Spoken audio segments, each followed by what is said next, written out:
Ja eka pyramiidi on 5 askelta, täyttä askelta eikä puskata.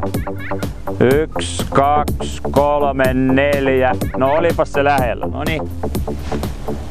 Ai pitempiä. Pidempiä. Noin helppoa, niin otetaan vähän vaikeuskerroita lisää. Tulee 2 peräkkäin.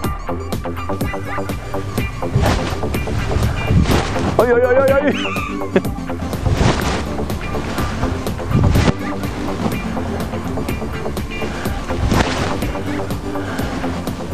Onko se noin helppoa?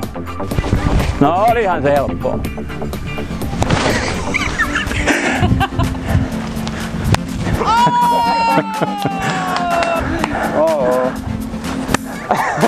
No niin, se oli Aleksin pyramidiharjoitus.